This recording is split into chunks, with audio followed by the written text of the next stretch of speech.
भारत में तो लोग जिस तरह से जंतर मंतर पे लोग गाली दे रहे थे बच्चे, विरोध करना बुराई नहीं है, लेकिन आप देश के प्रधानमंत्री को गाली नहीं दे सकते। और विरोध आप करिए, बिल्कुल करिए। सरकार की किसी बात से आप नाराज हैं, एकदम विरोध करिए, लेकिन गाली, और वो भी प्रधानमंत्री को, वो तो सीधा प्रधानमंत्री है, ऐसा मुझे लगता है। अगर ये लोग गाली नहीं देते तो मैं भी जाता, मुझे कोई रोक ही नहीं सकता। जैसे अभी खान ने कहा नहीं, कह रहे ओझा सर तो 1 लाख करोड़ से नीचे बात ही नहीं करते हैं, तो क्यों कर रहे हैं? जय हिंद फ्रेंड्स। मेरे पड़ोस में एक साहब रहते हैं, क्या फर्जी लड़के नीट नीट चिल्ला रहे हैं।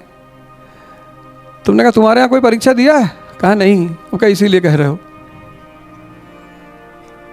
बड़ी खतरनाक परीक्षा है नीट की, और वो आप तो बड़े लोग हो ना, मैच्योर, आप तो अपने डिप्रेशन को, स्ट्रेस को, एंजाइटी को हैंडल कर ले जाओगे।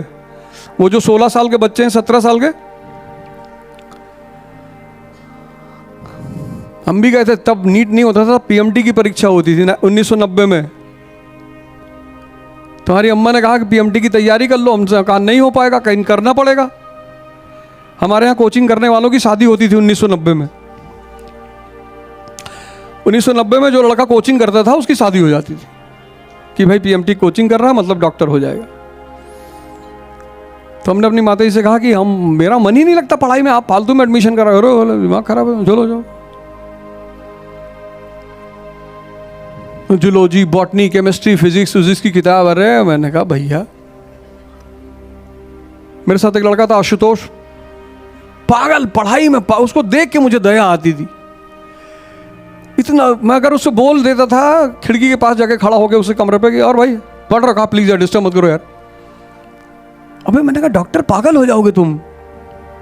उसका सिलेक्शन हुआ 3 साल बाद, 3 साल मरा वो आदमी, तब जाके उसका सिलेक्शन हुआ।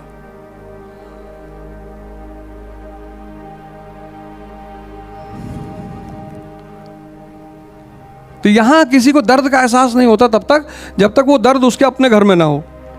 भारत में तो लोग जिस तरह से जंतर मंतर पे लोग गाली दे रहे थे बच्चे,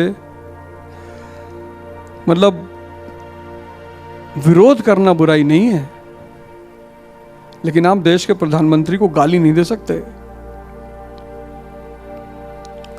आप किसी को भी नहीं दे सकते, प्रधानमंत्री तो खैर एक अलग की बात है। और विरोध आप करिए, बिल्कुल करिए। सरकार की किसी बात से आप नाराज हैं, एकदम विरोध करिए। लेकिन गाली, और वो भी प्रधानमंत्री को,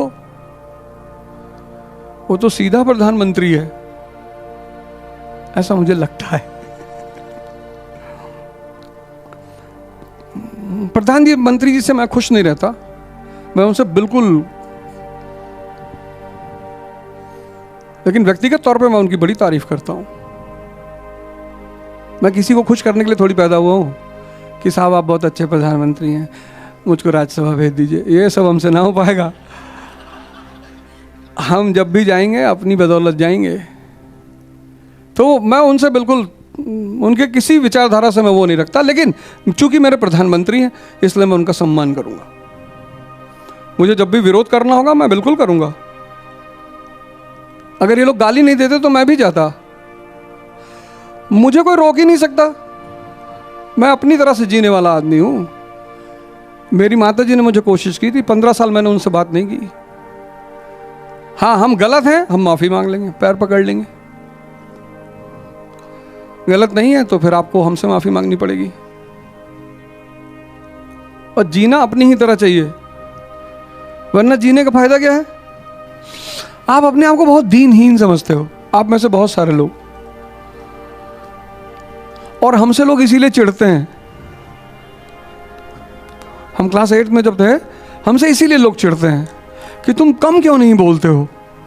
जैसे अभी खान ने कहा नहीं कि अरे ओझा सर तो 1 लाख करोड़ से नीचे बात ही नहीं करते हैं, तो क्यों करें?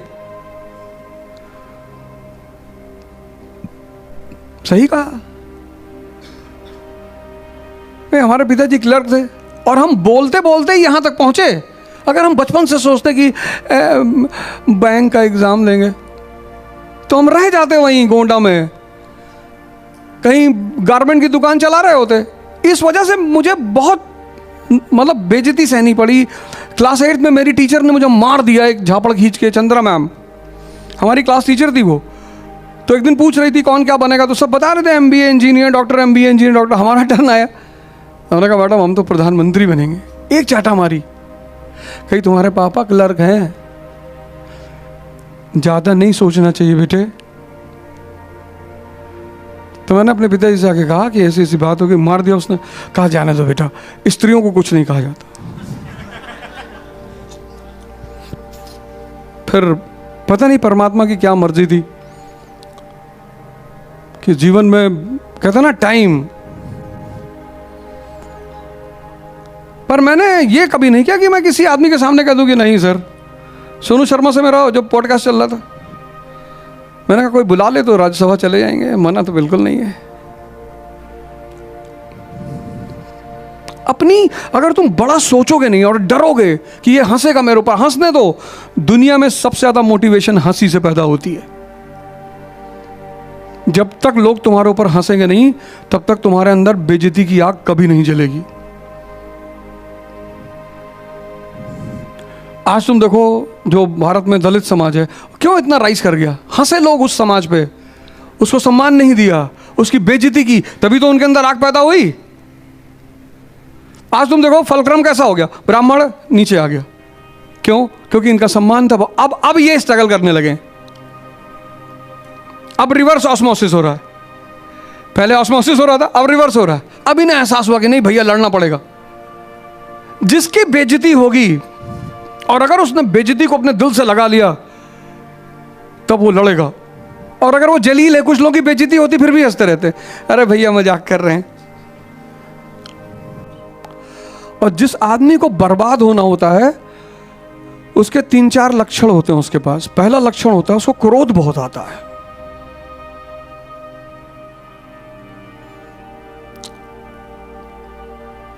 मतलब जिसको भी जीवन में बर्बाद होना हो, जिसको क्रोध आता है ना, उसको दुश्मन की जरूरत ही नहीं है। बस उसको तुम क्रोध दिला दो किसी तरह, और क्रोधी को क्रोध दिलाना बहुत आसान है।